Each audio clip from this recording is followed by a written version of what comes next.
Good morning, Bucknutters. It is Tuesday, January 4th, 2022. I am Dan Rubin. This is the Bucknuts Morning 5 and change.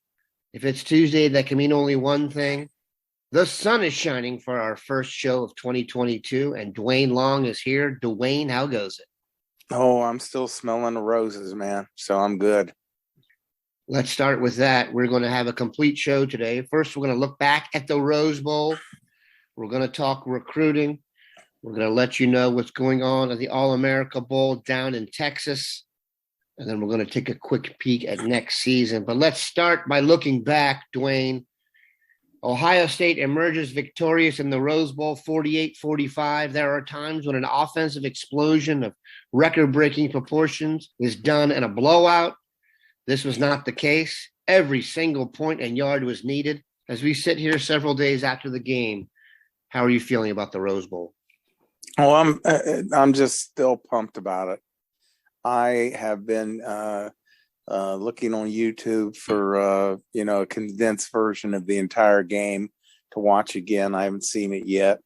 It's just, man, that was just something to watch. I said before this game that, we had to come to play. And the offense did for three quarters, and that was good enough. And the defense did show up for the second half. I mean, look at the game Eichenberg had. Wow, did he make a statement that he's ready to be the guy in there. Just leave him in there. We don't need a whole lot of rotation. Just run that guy. Leave him on the field. Leave him and Chambers on the field. And that should be the base defenses with those two guys. And then, you look at, we saw next year's offense. The preview, what do we got to do? We got to find a couple of guys on the offensive line. But we saw what we should expect to see next year and played with, just how magical was that to watch and to see how that team came back. Is when it went down 2 scores and the defense just looked like it was not going to stop Utah. I was like, okay, we're not going to come out of this. Not the way we want to see it happen. But the defense found its way around and started to stop Utah, and the offense was just unstoppable. My Lord, how C.J. Stroud got to go in next year looking like the Heisman favorite. I don't care what's going on down at Alabama. Guy down there doesn't have the weapons that we have. And these young guys stepped in. And Jigba Smith looks like he could, when it's all said and done, be the best receiver out of this elite core of receivers we had this year. He gets open. And the one thing, you don't have to throw it to him behind the defense. He will make people miss, and then he will outrun the defense. That's what makes him unique, over Olave, is that he is just a kid that can take it and break it. That was just so impressive watching that. There's just so much to be excited about next year. We've got a new guy coming in on defense that's going to I think have an impact. I got a long view coming up where I'm going to talk about Knowles some more. Just a great Saturday, and you have to look at it this way. Just as a football fan, what a wild, fun game that was to watch. That's something that you're seeing all over the place. Is the comeback, the heart that this team showed to come back. Utah came to play. They were going to punch above their weight today, Saturday. So seeing them come back like that, and just how much fun that game was to watch as just a fan of the sport. It was one hell of a good Rose Bowl one. It's going to be a memorable one, that's for damn sure. Yeah, I think going into it, we all felt there was kind of this potential for negative publicity, given the fact that Ohio State, before the game, the topic was more about opt-outs than anything else. They played a fantastically entertaining game on a national stage. Everybody was watching. And when you have guys step in like that and perform, it sends a message in the recruiting world as well that there's talent behind us and you're going to get a chance to play here, and it may be on the biggest stage. You never know. So what could have been a negative vibe going into it, Utah's not exactly a glamour opponent, and all the negativity surrounding it from the opt-outs, like I said, turned out to be, as you sit here today, I think Ohio State improved its national vibe. I think if you took a poll right now, and I believe the same would be in Vegas, Ohio State would be the number 3 team in the country on a neutral field. I don't care what happened at Michigan. It's not snowing and we're not in your backyard. That wasn't the only good news we received over the weekend. The long-standing recruitment of Texas defensive end Omari Abor worked out in Ohio State's favor. He's going to still take some visits, but it does seem like Omari Abor will be slated to play for the Buckeyes. Your thoughts on the addition?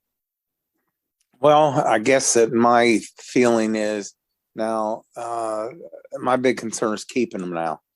He's been kind of, all over the place. We were there all along, but, he's been all over the place and he's still going to take more visits. That bothers me. It's now hanging on to this kid. He vaults this. He's so good that he vaults this class from, I would say, average, leaning toward, it just was not. It was a good class as far as the guys that we had. We just didn't get enough bodies in here. We didn't get enough elite guys in here. And then here pops one of the top 5 defensive ends in the country. Kid's phenomenal football player. So that he vaulted up to good. And, when you're talking about Hero Kanu, that makes it one of the, if we had him too, that makes it as good a defensive line class as I'm not going to say so much as last year. Sawyer and JTT are just a whole nother level. But these guys are great looking 5-star kids. And we got 3, and then you add Curry in there, who knows how good he can be. If he had better measurables, he'd be a 5-star too. So a Bohr hanging on to him changes the class, and adding Canu would vault it into one of the better classes since I've been doing this. So let's get to that. Hero Kanu is in Texas. He's going to commit on Saturday during the All-American game. Steve Wiltfong and Bill Kurlick are down there among a cast of thousands covering it. But like you said, if you add Hero Kanu and Amari Abor to the current fold, is it last year's haul? Probably not, given the fact you had Tyleek Williams and Mike Hall in that group as well. But back-to-back classes like that, those dudes really does solidify your base up front, and I think is going to be a very strong group. I also like the blend of talents. Kanu, Curry, and Abor would bring different skills to the table. Add those to the linebackers you've got. I would say defensively, it may be the class that kind of gets them back rolling to where they need to be. They also are in the mix for Carson Hinsman, an offensive lineman who is deciding between Wisconsin and Ohio State. Like I said, I hope he picks Ohio State. I got to see that one to believe it. He is down there at the All-American Bowl. He has not yet decided whether he's going to announce during the game or not. He speculated putting out a video, but it does sound like he has his decision made. We're going to take a quick break, come back, take a peek into next year. All right, we are back. We know some of the names for next year are going to be the same. The quarterback, the wide receiver, the tailback, a couple of the offensive linemen. The defense, that's a huge variable. I was talking to someone about this the other day. Given the fact you have new blood coming in to run the show, you could make an argument they really only have one guy who's guaranteed to be a starter next year, and that's Denzel Burke. Obviously, Cam Brown and Ronnie Hickman, I would expect them to start, but who knows? What we're going to do today is Duane's going to give you his 3 Buckeyes that have to emerge next season for the Buckeyes to reach their full potential. Buckeye number 1 is? Paris Johnson has to kick out the tackle and be the player we expect him to be. Got to have that left tackle. You have to have a left tackle that can consistently keep your quarterback clean. The fact that he's in there at all at a position he's never played, that says what kind of talent this kid is. But, guard and tackle, 2 different things. And he has been an elite offensive tackle. at a high level in high school, I don't really have a great deal of worry, but you still need to, you haven't had him at doing a lot of elite pass blocking as a guard. He's going to have to kick outside and get that leg kicked down, get those hands out, and sit his butt down and move. I would have tried to get him more reps, game reps even this past season, considering what you're asking him to kick from a guard to a left tackle. Like I said, it's natural for him. Let's see how quickly he gains it again. And that's a key player. You gotta have that left tackle, man. Gotta have it. He is inexperienced, but he is the prototype. He was the number one player at his position when he came out. Our hopes are high. Obviously, there's going to be some growing pains, but I'm confident Paris can get it done. Buckeye number 2. Buckeye number 2 is really, really the field. That's Dan. The safety position is a mess. It's a mess. And we got to get somebody to come in here and play both spots. Is you can't tell me that you're happy with Shaw in there. Don't try to tell me that you're being flag waver. No, that's not good enough. And you lose Lathan Ransom to injury, and he was not playing well anyway. We have a soup sandwich at safety. You got Proctor coming back. Yep. But we still need to have 3 safeties in there. Noel's defense plays a lot of 3 safeties. So the safety position has to improve, and it has to be clearly improved. This was not good enough.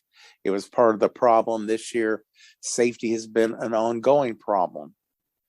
So we got to get those guys straightened around back there.